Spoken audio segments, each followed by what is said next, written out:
Man, it's Focus Connect in the building, man. And first of all, I'm going to say free Boosie, man.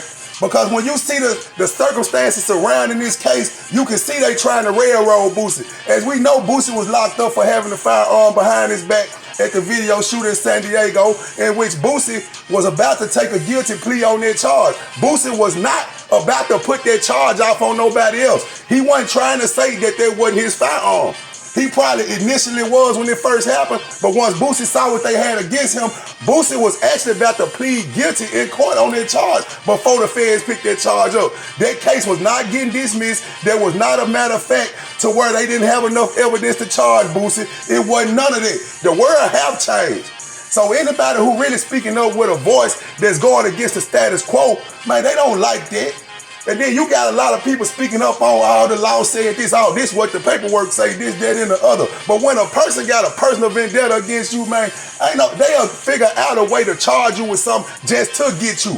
Because all these people, you got to look at it. They kids going to school together. When I'm talking about these prosecutors, when I'm talking about these DAs and these judges, guess what? These people eat at the same places. They go to the same events. So you talking about the law, man, sometimes, man, them folks are stretching law. You got many people that's been locked up on trumped up charges. So what make Boosie so different? You know what I'm saying? But then you got to look at this. They saying that Boosie left, they had the helicopter on Boosie after that video shoot, all this and that. Then they saying that once they pulled Boosie over, they heard him telling somebody to take the charge. It was 2 firearms, one in a bag, and they said one was in between the seat where Boosie and the security guard was in. It was in between the seat right there. And they saying when officers was coming up, they heard Boosie telling the guy, take the charge or you gonna be in a body bag. And then you got Boosie lawyers fighting the situation in court saying that if he would have said that, it would have been on the body cam footage that the police have to turn on. It had us believing that Boosie was about to get the case dismissed, and then all of a sudden the feds came in and said, no, you ain't gonna get out this, that, and other. But Boosie was actually pleading guilty to that charge. And he was gonna get probation. That's how when some people go to court, they get different treatment by the judge, and that's how it go when they have a personal vendetta and they feel a personal way about what you got going on. And then also you gotta look at it.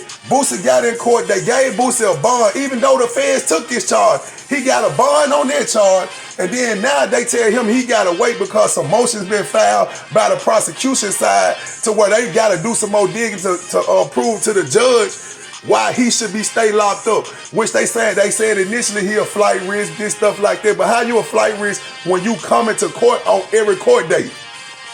We can speculate, we can guesstimate, or whatever we want to do. But at the end of the day, I know when something smells fishy. You gotta read the fine print sometimes. Read between the lines sometimes. It's a personal thing going on with Boosie right now.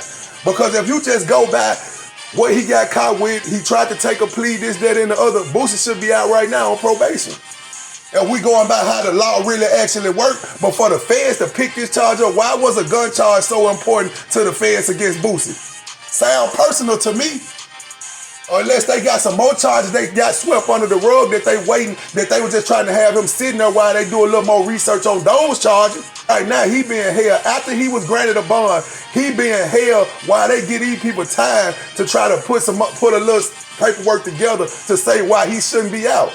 Why couldn't he get granted that bond, and then if you get something else, then bring that back up? But it just show you they trying to get Boosie out these streets for a reason. They might miss $160,000 in revenue from that weekend being locked up. When they locked him up, the different events he had going on that weekend, he missed money from that. So the only thing they trying to do is hit Boosie in his pockets. I feel like they trying to stop Boosie with this event center because Boosie said he was talking to the Rams, the football players out there. Boosie was talking to a lot of powerful people that can really help him go to the next level of financial success.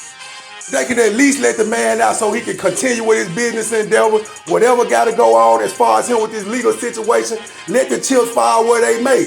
But the good thing you can see about it, man, that judge ain't biased. The judge pretty much going by the law. The judge did grant him a bond, but the judge still had to go through their process because of the prosecution filing their motions. So the judge had to go through with that and see how, see all they statements and whatever they evidence they have to keep Boosie behind bars, man. But right now, man, well, if you really pay attention, man, they playing a dirty game with Boosie.